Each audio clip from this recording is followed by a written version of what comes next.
So, when you think of a photographer, you probably think of an old guy wearing a vest, carrying 2 cameras around his neck, probably taking some pictures of birds. Or if you're a street photographer, which I imagine a lot of you guys are, you probably like to think of yourself as a stealthy ninja who can get in and out of a situation without being noticed. Likewise, if something were to go wrong, if someone didn't take too kindly to your camera, you'd be pretty confident that you'd be able to negotiate your way out of the situation without a scratch.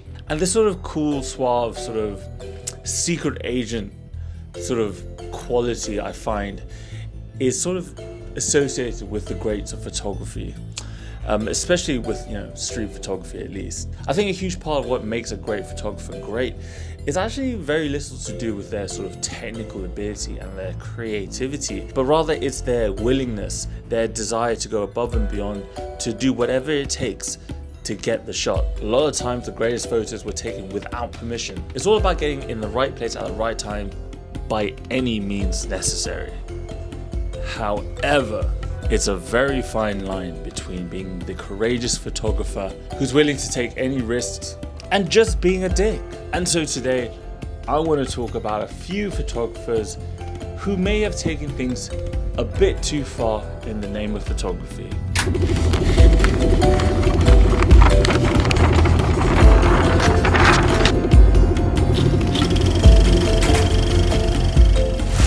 So first up is a photographer who's willing to do literally anything to get the shot, even if it means getting brutally beaten up or even stalking a subject. A photographer has zero regard for personal space and privacy. So who is this photographer? Bruce Gilden would probably have been your first guess. But what if I told you that there's actually a photographer who is way more brazen and way more obnoxious, who makes Bruce Gilden look about as wholesome as Keanu Reeves giving up his seat on the subway. And that photographer is Galella.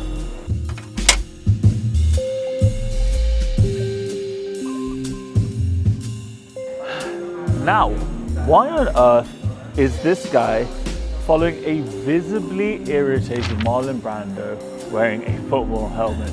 You see, Galella is considered one of the all-time paparazzi photographer greats. He's worked for Vanity Fair, Harper's Bazaar, you name it, he's been in there. The Tate, Modern, MoMA, all the big ones. However, what he's best known for is his refusal to accept no as an answer. Galella was famously obsessed with Jacqueline Onassis. In fact, she filed a restraining order against him, and he breached that order 4 times. In fact, he had to pay a $10,000 fine. And he was banned from taking photos of her and her children. In an interview with Vanity Fair just before his death, Galella was asked about a particular photo of Jackie Onassis in which she can be seen running away from him. To which he responded, "She had taken her daughter to play tennis. She saw me and, to keep me from photographing Caroline, her daughter, she ran. She was convinced I would chase her, as in fact I did." So now, back to this photo. In 1973, Marlon Brando punched Galella in the face outside an NYC restaurant. Turns out, Marlon Brando didn't just play a thug in the film Godfather, but was also a bit of thug in real life. Because not only did he punch him in the face, but he knocked out 2 of his teeth and broke Galella's jaw in the process. Look, I'm no slouch. I reckon I can hold my own in a fight.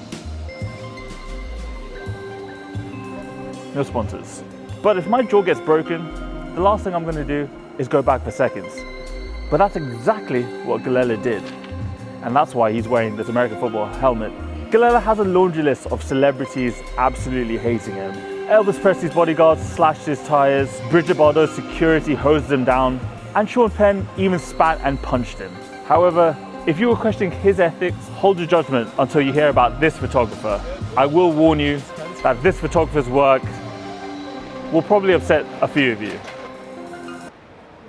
Joel Peter Witkin is another American photographer who was born in 1939 in Albuquerque, New Mexico.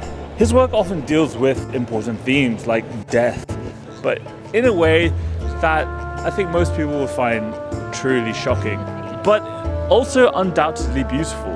In particular, his collection, Feast of Fools, which shows his unique interests and sort of appetite for death, if you'll pardon the pun.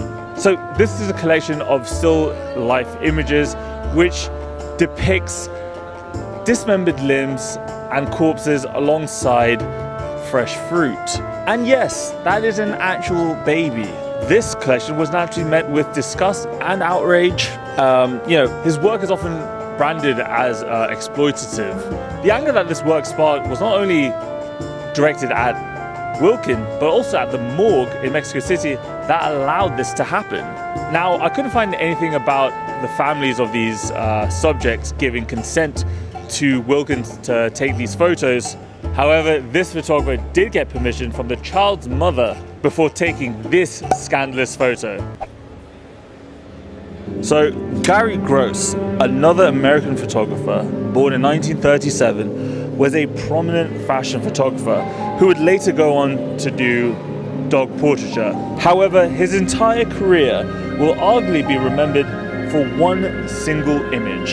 This is the Tate Modern, and in 2009, it exhibited this photo, but was understandably quickly withdrawn after public outrage. The photograph in question is a 1975 photo of a then 10-year-old Brooke Shields, who was made to look like a grown woman with heavy makeup and jewelry, sitting nude in a bathtub. This photograph is supposedly a commentary on the sexualization of children that was apparently rampant at the time. I don't think I need to explain why this shouldn't be done. Basically, the reason why I bring up these examples of these photographers in general is because I think these are perfect examples of when art is just done more so for just shock and awe rather than actually doing anything meaningful.